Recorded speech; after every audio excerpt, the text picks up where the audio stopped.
Si usted está con nosotros por primera vez en nuestra iglesia, siéntase bienvenido. En cualquier momento, si ellos están en silencio para que usted me escuche. En cualquier momento, no se preocupe. Si usted está con nosotros por primera vez, dentro de sus boletines hay una tarjeta que dice bienvenido, welcome. Y usted la puede, nos encantaría saber su información, nos encantaría saber. Eso es un buen método para que hagan silencio. Nos encantaría saber su información. También si usted tiene algún motivo de oración, si hay algo que usted quiere que oremos, si hay alguna necesidad que usted desea, utilice esta tarjeta para hacerlo. En la semana de Navidad estaremos repartiendo invitaciones, estaremos repartiendo cajas de alimentos para familias que necesitan para tener su cena de Navidad. Si usted tiene alguna familia, si usted conoce alguna familia que necesita de una de estas cajas de alimentos, también utilice esta tarjeta, usted puede ponerlo aquí, que usted tiene una familia que necesita que le ayudemos durante el tiempo de Navidad, será un gusto poderlo hacer. En esta mañana, nosotros como Iglesia Bautista creemos que la autoridad la tiene la congregación. Ningún pastor tiene autoridad sobre la congregación, solamente Cristo Jesús. Y en los últimos 2 o 3 meses hemos estado en un proceso para añadir a un pastor más a nuestra congregación o a nuestro equipo de pastores. Y hoy, como iglesia, queremos hacerle una pregunta. Dentro de sus boletines está una tarjeta como esta. Por favor, si usted es miembro de la iglesia, si usted es miembro de Turning Point, le queremos preguntar. Ahí dice el equipo pastoral de Turning Point, el consejo administrativo y el equipo de finanzas y el concilio de nuestra iglesia recomienda a nuestra congregación la aceptación del pastor Eliezer Muñoz como pastor de enseñanza o uno de los pastores que va a estar predicando en nuestra congregación. Sus funciones principales serán en el área de inglés de nuestra iglesia y también trabajando con los colleges o los universitarios en nuestra iglesia. Y como todos los demás pastores de nuestra congregación, siempre se va a esperar, no solamente son esas áreas exclusivas, siempre hay algo más que hacer. ¿Okay? Pero estaríamos aceptándolo como pastor de nuestra iglesia. Los que no conocen a Laia, ahí está, ese que está ahí, no lo han visto antes, su esposa. ¿Okay? Y 2 hijos, les ha estado con nosotros por los últimos 2 o 3 meses, ustedes lo han escuchado predicar. Así que en esta mañana le suplicamos que usted ponga su nombre y su decisión, lo que usted ha determinado, y en el momento en que tengamos las ofrendas, usted puede ponerlo en el básquet de las ofrendas, y como iglesia estamos tomando esta decisión en esta mañana y confiamos en el Señor que así sea. Vamos a orar en esta mañana por esta decisión y por este tiempo. También queríamos informarle a la iglesia que el jueves pasado fuimos a otra audiencia pública para la aceptación de nuestro plan de construcción. Y por ausencia de las personas que tienen que tomar esta decisión, no habían suficientes personas para tomar esta decisión. Esta audiencia fue pospuesta para enero 13. Enero 13 es el segundo jueves de enero. Le suplicaríamos que usted separara este día, enero 13, a las 6 de la tarde, para estar ahí como iglesia frente a esta audiencia, y confiamos y esperamos todas las cosas que el Señor nos dé esa aprobación ese día para empezar planes para construir nuestro propio edificio adjunto a esta escuela donde tenemos un terreno que pertenece a la iglesia. ¿Okay? Vamos a orar en esta mañana. También vamos a orar por nuestro hermano Telmo. Para los que no conocen a Telmo, él normalmente está tocando guitarra por aquí. Hoy lo tuvieron que dar de emergencia al hospital y ahora nos acaban de informar que lo están operando de urgencia de una apendicitis. Así que vamos a estar orando por nuestro hermano Telmo en esta mañana, pidiendo al Señor por él y por su esposa Miriam, que el Señor les bendiga en este tiempo. ¿Okay? Señor, gracias por tu presencia. Gracias porque podemos cantar que tú estás aquí. Como dice este coro, Señor, no puedo comprender a plenitud el misterio de tu salvación, de tu presencia, de tu poder. Pero Padre, gracias porque sabemos que estás aquí. Te imploramos en esta mañana muy especialmente por nuestro hermano Telmo y su esposa Miriam, Señor, bendíceles, cuídales en este proceso, Señor, y dale sabiduría a los médicos que se pueda restaurar lo antes posible. Señor, también utilizamos este momento para orar muy especialmente en esta mañana por el querido pueblo de Venezuela. Te pedimos por Venezuela, te pedimos por ellos en este día. Te suplicamos, Señor, que tu sabiduría inunde a ese pueblo, que tú les bendigas. Señor, no permitas que haya violencia ni necesidades, todas las cosas. Sabemos que tú estás en control. Sabemos que tú gobiernas sobre el diluvio. Sabemos, Señor, que tú provees a tu pueblo con la paz. Te suplicamos por ellos, nuestros hermanos venezolanos, que tú les bendigas en esta mañana. También, Señor, oramos por la decisión que estamos tomando hoy como iglesia y te pedimos que tu Espíritu Santo confirme en nuestros corazones tu decisión. Señor, sabemos que lo mejor que puede hacer para la vida del pastor Elá y su familia y de tu iglesia, Señor, es tu voluntad. Así que te pedimos y te imploramos por ella y te agradecemos inmensamente por esta mañana. Seguimos confiando, seguimos esperando, seguimos gozándonos en ti, Señor, en el nombre precioso de nuestro Señor y Salvador Jesucristo. Amén. Estamos celebrando, comenzando la Navidad y espero que usted haya tenido una buena cena de acción de gracias. Gracias a Dios las tuvimos nosotros también como familia. Y hoy quiero compartirles un poco de lo que nos enseña la Navidad acerca de Jesús. Mucha gente celebra la Navidad o mucha gente celebra ciertas actividades y no tiene ningún tipo de idea por qué se celebran o cuál es la razón por la que se celebran. Incluso hay mucha gente que viene a la iglesia todos los domingos o de vez en cuando, un domingo sí, un domingo no sé cómo es la cuestión. Y no tiene la más mínima idea por qué estamos aquí. ¿Por qué tenemos que venir todos los domingos a la iglesia? ¿O por qué tengo que hacer ciertas cosas? Una de las cosas que más me gusta acerca del cristianismo es saber que Dios quiere que usted y yo entendamos nuestra relación con Él.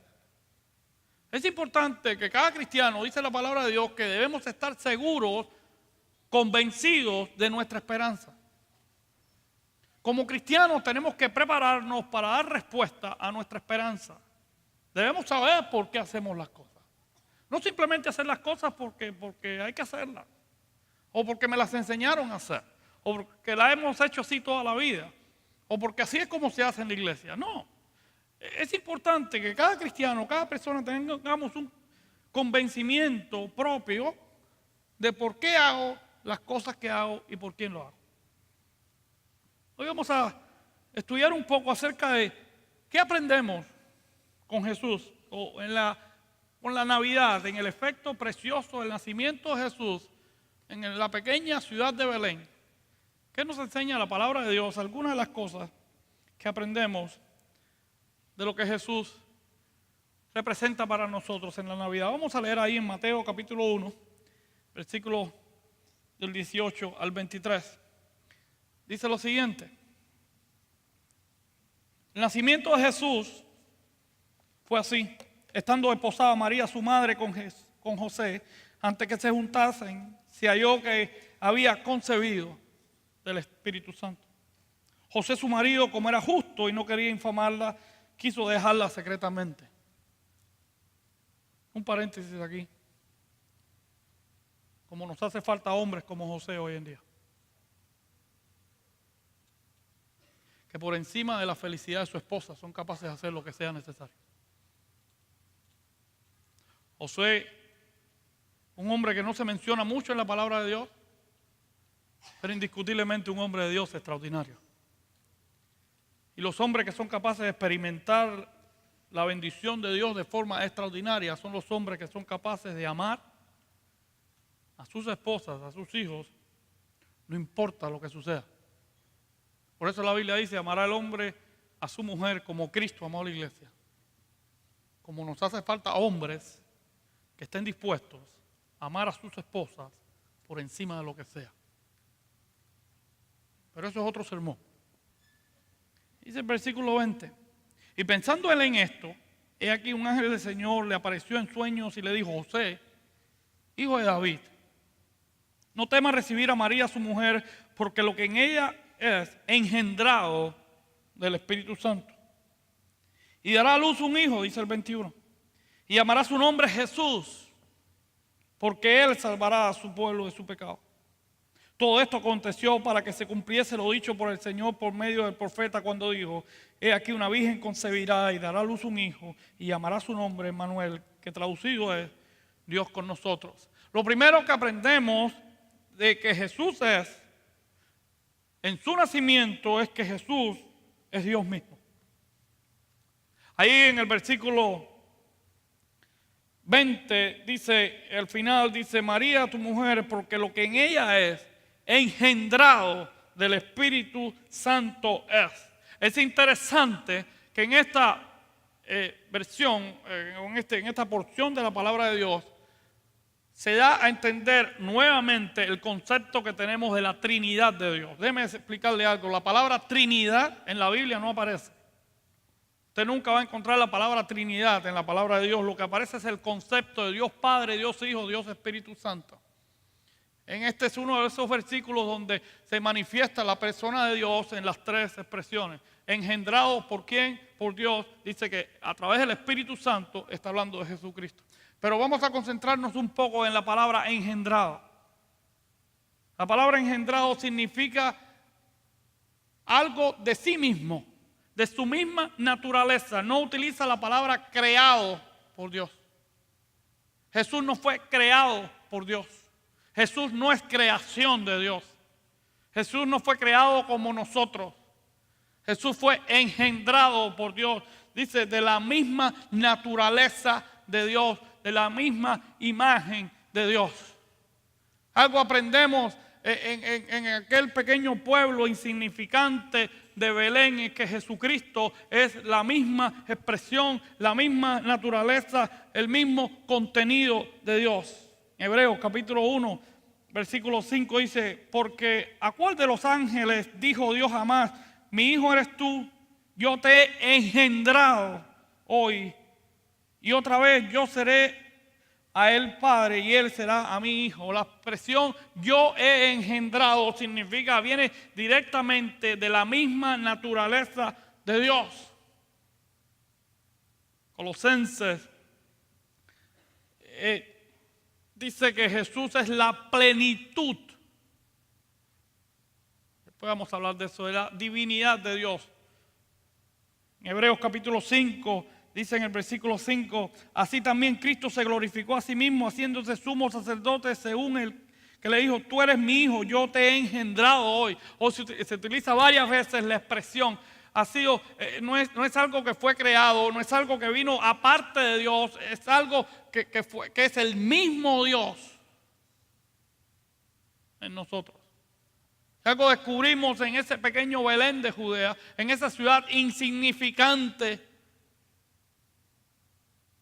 es que Dios había nacido. En Juan capítulo 1 dice: en el principio era el verbo, y el verbo era con Dios, y el verbo era Dios. Este era en el principio con Dios. Todas las cosas por Él fueron hechas, y sin Él nada de lo que ha sido hecho fue hecho. En Él estaba la vida, y la vida era la luz de los hombres. Si esto no describe a Dios, ¿qué describe entonces? ¿Quién tiene la capacidad de poder entender o hacer que todas las cosas por Él fueron hechas si no es Dios mismo? Dice ahí que sin Él nada de lo que ha sido hecho pudiera haber sido hecho. ¿Quién puede ser Dios sin tener la capacidad de la vida? En el principio era el verbo, y el verbo era con Dios, y el verbo era Dios. Jesucristo es la expresión de Dios, es el Dios hecho hombre. Déjame ponerlo así en una explicación más sencilla quizás. Usted y yo no tenemos la capacidad de comprender a Dios. En este cerebro que tenemos, en la capacidad de comprensión que tenemos, en nuestra mente no cabe Dios. No puede ser Dios, no. Es demasiado grande, es demasiado gigantesco, es demasiado glorioso, es demasiado santo. nuestra mente no tenemos la capacidad, no importa lo inteligente que usted sea, de comprender a Dios a plenitud. No hay ningún ser humano que jamás llegue a comprender la plenitud de Dios.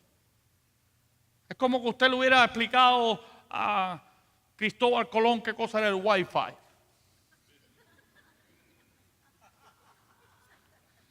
Usted le puede haber explicado todo lo que usted quisiera a Cristóbal Colón de lo que era un satélite y que dentro de 500 o 600 años, después que él pasó tanto trabajo para descubrir América, después que por poco lo matan de España para acá, usted le hubiera dicho, no, dentro de 600 años va a haber una persona que va a saber absolutamente nada de marítimo, que solamente va a apretar un aparato que se va a llamar computadora, que va a estar dirigido por un satélite y va a llegar a donde mismo tú llegaste con los ojos cerrados.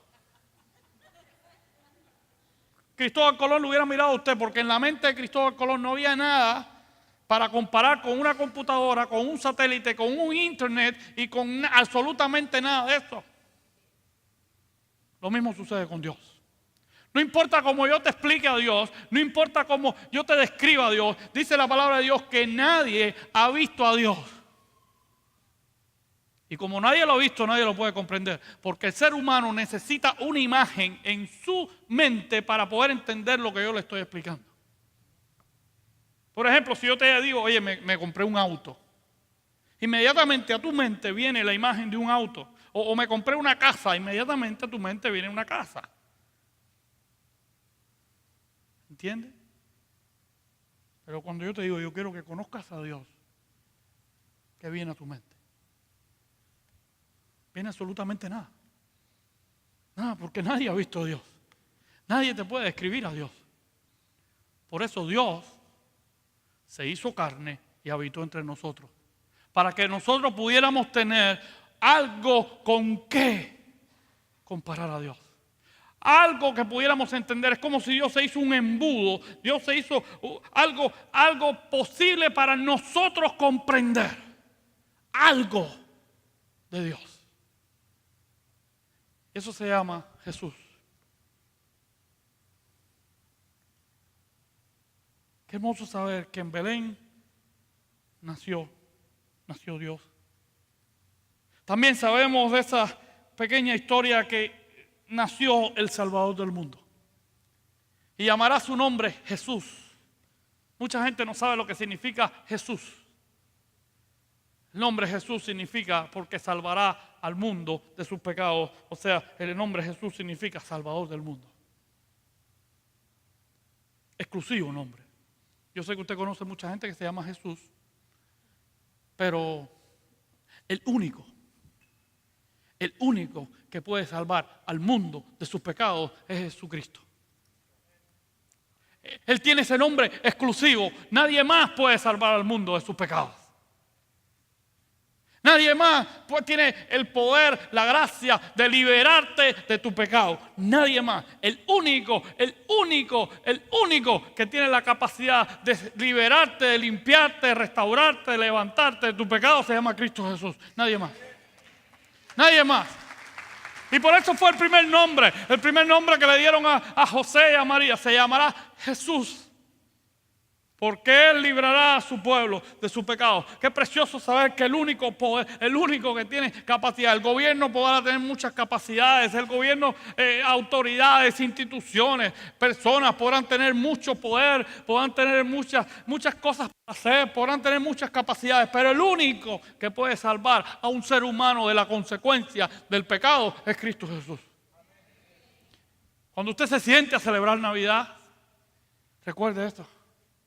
Usted no está celebrando simplemente un evento que a alguien se le ocurrió poner en diciembre, aunque no tiene nada que ver con diciembre. Usted está celebrando que el único, el exclusivo Salvador del mundo llegó a este mundo. Y espero que también usted esté celebrando que ese Salvador del mundo un día nació en su corazón. Espero que entienda eso. Dice ahí en Lucas capítulo 19, porque el Hijo del Hombre vino a buscar y a salvar lo que se había perdido. A salvar. No vino otra cosa. Vino a crear un camino de salvación entre los hombres y Dios. El ministerio de la reconciliación, como leíamos ahorita, a través de Jesucristo. Jesús es el puente, Jesús es la única manera. Por eso Jesús dice: yo soy el camino, la verdad y la vida. Y nadie viene al Padre. Yo vine a rescatar a los perdidos. Yo vine a traer luz a los que estaban en tinieblas. Yo vine a darle vista a los ciegos. Yo vine a levantar a los cojos. Jesús es el único Salvador del mundo. No importa cuán bueno sea un ser humano, no importa cuán bueno sea una institución, no importa cuán bueno sea quien sea, nadie puede ser el Salvador del mundo, solamente Cristo Jesús. Qué tremendo eso, ¿eh? Qué tremendo saber que ahí nació, dice ahí Timoteo, palabra digna de ser recibida por todos, que Cristo Jesús vino al mundo para salvar a los pecadores, dice el apóstol Pablo, de los cuales yo soy el primero. Es bueno esa, ¿eh? ¿Usted sabe cuánta gente se pelea por ser el primero en la cola? Usted nunca ha estado en una fila, en una cola, en una línea de esa donde la gente se faja por tener un mejor lugar. Yo todavía no he visto mucha gente fajarse por ser el primero en la cola de los pecadores. No he visto mucha gente, porque nosotros tenemos una gran capacidad. Enseguida que nos apuntan al pecado, tratamos de ponerlo en la última fila de la cola o de la línea. Enseguida buscamos una excusa para tapar nuestro pecado. Pero el apóstol Pablo, no Pedrito desde la esquina, ni Manolito, el apóstol Pablo, el hombre que más escribió en la palabra de Dios, el hombre que más iglesias fundó, el hombre que más impactado con su entendimiento de Jesucristo, este dice: de los cuales yo estoy el primero. ¿Usted sabe cuál es la bendición de ser el primero en la línea de los pecadores? Que ahí está Cristo. Que usted experimenta la preciosa experiencia de la gracia y la bendición de Cristo Jesús. Ese es el problema, que los seres humanos no quieren estar el primero en la lista de los pecadores.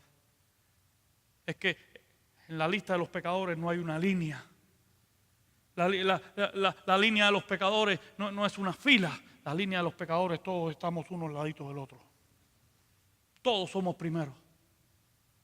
Porque la palabra de Dios dice que todos los hombres pecamos y estamos arrancados, destituidos de la gloria de Dios. No hay una fila de pecadores, es una línea así, mire, de pecadores. Todos somos iguales. No importa donde usted mire, usted está en la misma posición que todos los demás. El problema es que no nos gusta ser el primero en esa cola, en esa línea. Pero cuando usted es el primero en esa línea, usted descubre que ahí está Cristo Jesús. Qué bendición saber que Él vino a salvar y a buscar lo que se había perdido, mi querido hermano. Qué bueno es tener un Salvador. Dice ahí también en el versículo 22 de Mateo 1, esto aconteció para que se cumpliese lo dicho por el Señor por medio del profeta cuando dijo. Se está refiriendo al profeta Isaías. Isaías capítulo 7. Por eso aprendemos ahí que Jesús es la culminación de las promesas de Dios. Desde el comienzo de la palabra de Dios, desde Génesis, ahí está la promesa de Dios: y yo les mandaré un Salvador, yo haré un camino de salvación. Ahí está la promesa de que la serpiente no se herirá en el calcañal con el pecado, pero la bendición de Dios le herirá a la serpiente en la cabeza. Hay una promesa de un Salvador, de un Mesías prometido. La Biblia es una línea directa hacia ese Mesías, hacia ese que iba a venir, hacia ese Salvador. Cristo Jesús es la culminación, es la terminación de todas esas promesas. En Jesús cumple todas las promesas de Dios. La palabra de Dios dice que en Él todas sus promesas son sí y sí en Él. Qué hermoso saber que Jesús no es parte de las promesas, que Jesús no es algo importante, no, Jesús es la culminación de todas sus promesas. En Jesús se cumplen todas las promesas. Más de 30 profecías dadas en el Antiguo Testamento son cumplidas por Jesús a cabalidad. Si usted quiere saber cuáles son, envíeme un correo electrónico a noel@tpbcmiami.org. TPBC son las iniciales, las 4 iniciales de nuestra iglesia, Turning Point Baptist Church, Miami.org, Noel @ usted me manda un correo y yo le voy a mandar más de 30 profecías cumplidas exactamente por Jesús y dónde. Si usted tiene intención de saberlas. Pero Jesús es la culminación. Por eso la palabra de Dios nos dice que en Él no hay necesidad de nada más. No tengo necesidad de buscarme a Santa Bárbara o a San Lázaro o a la Virgen de donde sea. Porque Jesús Es la culminación. En Jesús está encerrado toda la bendición de Dios.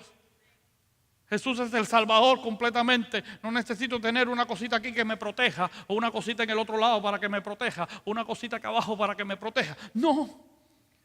Yo tengo al Salvador del mundo. Quizás el que tú tienes es la salvadora de los cubanos, o la salvadora de los venezolanos, o la salvadora de los mexicanos. Yo tengo el Salvador del mundo. Creo que el negocio es mejor. El negocio es mejor. Olvídate de todo lo demás. Fuera de Jesús no necesitas absolutamente nada más. Zacarías, uno de los que profetiza acerca de Jesús, y se cumple en Mateo 21, dice: alégrese mucho, hija de Sión, da voces de júbilo, hija de Jerusalén, he aquí tu rey vendrá a ti justo y salvador, humilde y cabalgando sobre un asno, sobre un pollino, hijo de asna. Está refiriéndose a la profecía de la entrada triunfal de Jesucristo en Jerusalén. Cómo Jesús cumple todas las profecías hechas cientos y cientos y miles de años antes de que Él viniera.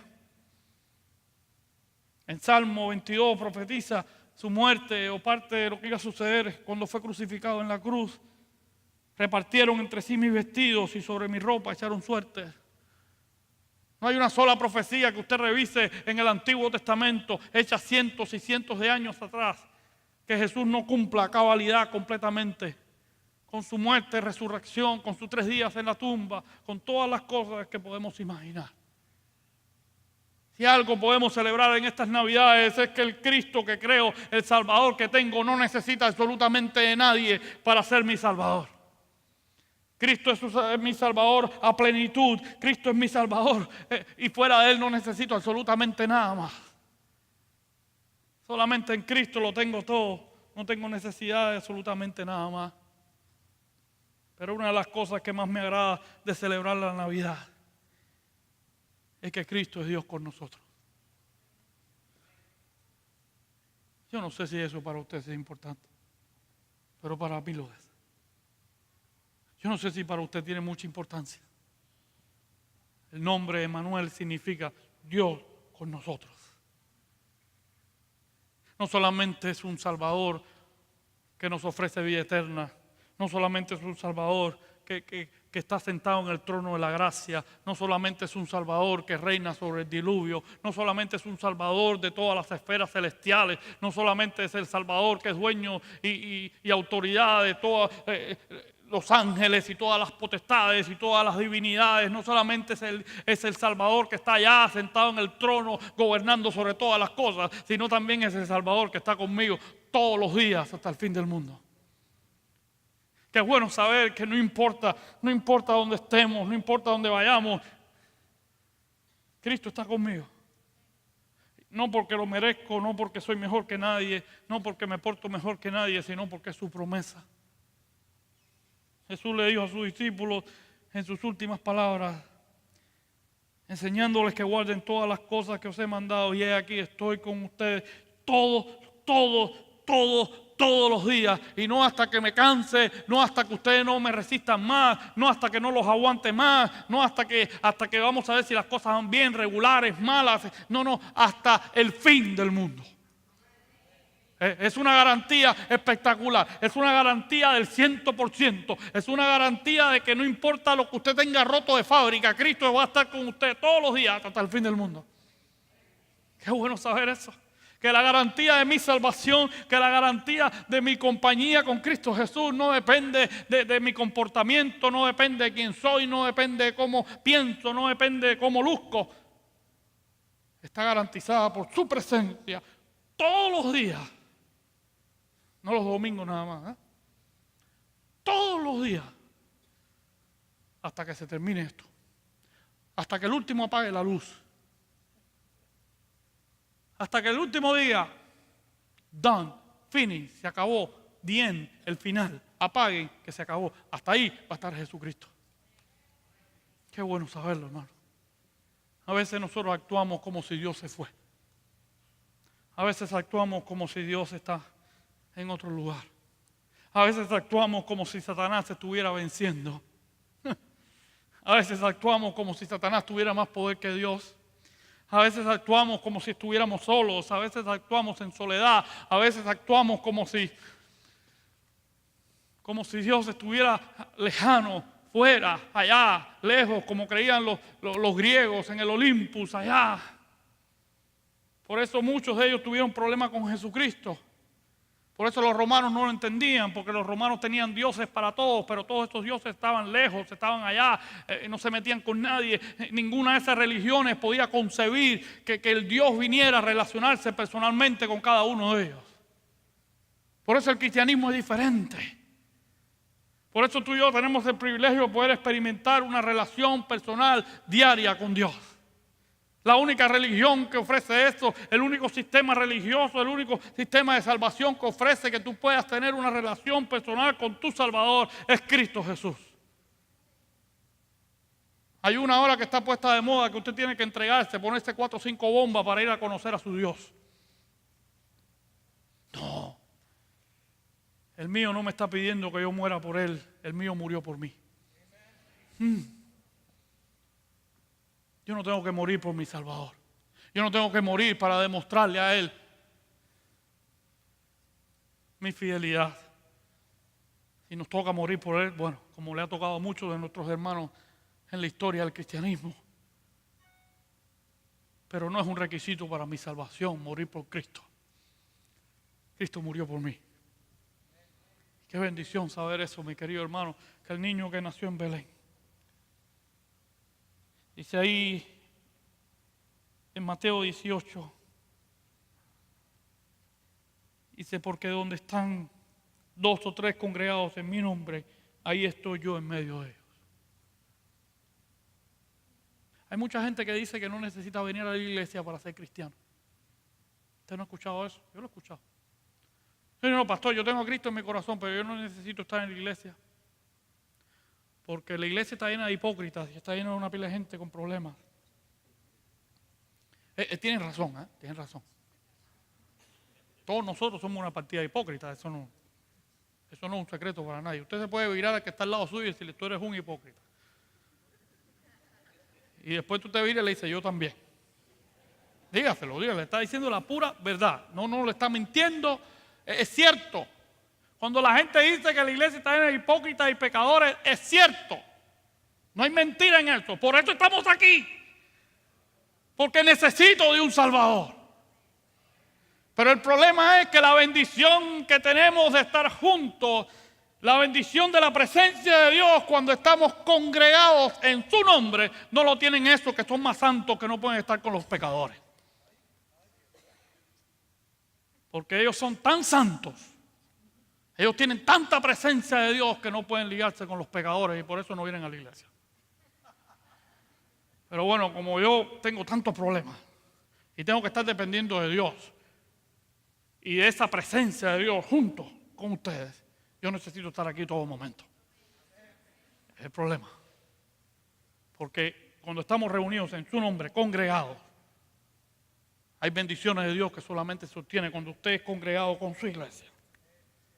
Y usted es uno con el cuerpo de Cristo. Usted no puede ser uno con el cuerpo de Cristo. Y Cristo es cabeza de la iglesia. Es importante eso. Si algo podemos celebrar en las Navidades es que el Señor nos ha hecho uno. Y sí, tenemos defectos. Y tenemos muchísimos. Y hay cosas que hacemos que son horribles. ¿Sí? Eso no es secreto para nadie. Hay cosas que hacemos que debíamos haberlas hecho mejor. O no tan malas. Vamos a ponerlas así. Pero el que esté libre de pecado tire la primera piedra. Por eso necesitamos un Salvador. Por eso necesitamos saber, Señor, gracias por tu gracia, por tu misericordia, por tu bendición. Quiero terminar con este versículo precioso. Cuando pases por las aguas, yo estaré contigo. Y si por los ríos, no te anegarán. Yo leí este versículo anoche porque yo pensé que nos inundábamos. Cuando pases por el fuego, no te quemarás, ni la llama arderá en ti. Qué bueno saber. Qué bueno saber que este próximo 24 de diciembre o el 25, no importa cuando usted lo celebre. No sé si usted come tamales o nacatamales o si usted come gallina rellena o cerdo o lo que usted coma según su tradición. o si usted es vegetariano, no importa. Qué bueno saber que estoy celebrando que el Dios mismo, el creador del universo, el Rey de Reyes, el Señor de Señores, es mi Salvador. Qué bueno saber que en Él estoy completo. Que fuera de Él no necesito absolutamente nada, dice Colosenses capítulo 2, porque en Él se manifiesta la plenitud de la deidad, lo máximo de Dios. Y fuera de Él no necesito absolutamente nada más. Y no solamente es mi Salvador, no solamente es mi Dios, no solamente es todo lo que necesito, sino que esa preciosa persona está conmigo todos los días hasta el fin del mundo. Yo no sé si usted tiene la seguridad de esa salvación. No sé si su emoción por las Navidades es porque le han prometido un regalo o porque usted está esperando el iPad número 64 por salir o el iPhone 114. Yo no sé lo que usted está esperando. Yo no sé si usted tiene ansias porque llegue la Navidad.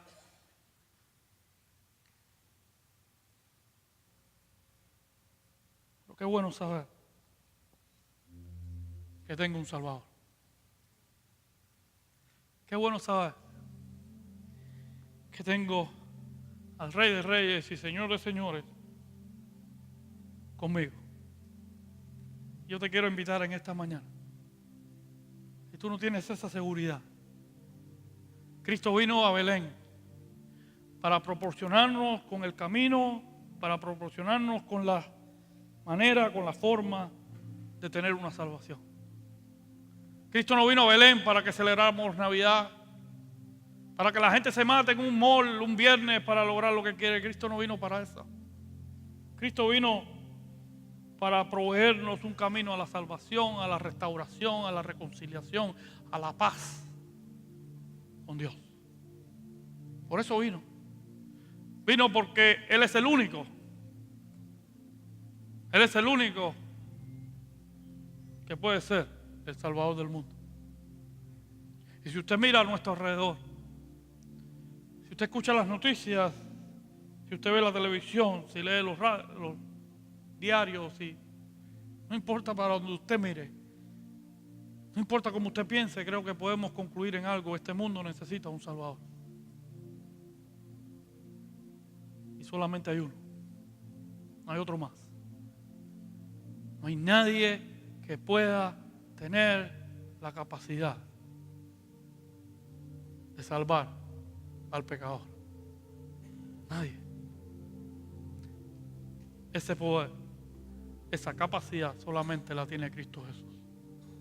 Por eso yo quiero preguntarte en esta mañana: ¿tú estás seguro de que Jesús está contigo? ¿Tú estás seguro que has recibido a Cristo como tu único y suficiente Salvador? ¿Tú estás seguro que un día, de la misma forma que Jesús nació en un lugar insignificante geográficamente, en un lugar que no olía bien, que no tenía todas las capacidades, no nació en el Mercy Hospital o en el Baptist Hospital, no nació en ninguna de esas camas extraordinarias con aire acondicionado y con todas las bendiciones de la tecnología? Nació en un pesebre lleno de animales y de malos olores. Nadie fue a ver a Jesús. Un grupo de pastores fueron los únicos que fueron al pesebre. Los únicos que fueron a visitar a Cristo al pesebre fueron unos pastores que nadie sabe ni siquiera cómo se llaman, ni cuántos eran. Nadie fue a ver al Rey de Reyes y Señor de Señores nacer en un pesebre. Nadie fue a ver. Posiblemente cuando Cristo nació en tu corazón, nadie vino a verlo tampoco. No hubo gente importante que se enteraran que recibiste a Cristo como tu Salvador. Pero la bendición del pesebre se repite cada vez que un ser humano abre su corazón a Cristo. Yo te invito en esta mañana a que si tú no tienes a Jesús en tu corazón, si tú no tienes la seguridad de su presencia todos los días hasta el fin del mundo, hoy tú utilices esta oportunidad de decir: Señor, yo quiero recibirte, yo quiero que tú entres en mi corazón en esta mañana. Si nunca lo has hecho antes. You never take that decision before. You never ask Jesus to come to your heart. This is a great moment to do it. This is a great moment to say, Jesus, please, can you come to my heart? Can you give me the peace? I want to be sure that whatever happens in my life today, tomorrow, next time, this week, I'm going to be with you forever. I want to be sure that anything that happens in my life, you're going to be with me to the end. Is anybody here who want to take that decision? ¿Alguna persona en este lugar? Levante su mano, raise your hand. I would like to pray for you. Me encantaría orar por usted en esta mañana. ¿Hay alguna persona en este lugar? Olvídate de los demás. Cuando Cristo nació en el pesebre, no hubo gente. No hubo público, no hubo aplausos, no hubo luces, no hubo espectáculos. ¿Hay alguna persona en este lugar que hoy desearía entregar su corazón a Cristo? No importa lo que has hecho, no importa lo que ha sucedido, no importa lo que ha pasado. Él es el Salvador del mundo. Y Él te ofrece bendición en esta mañana.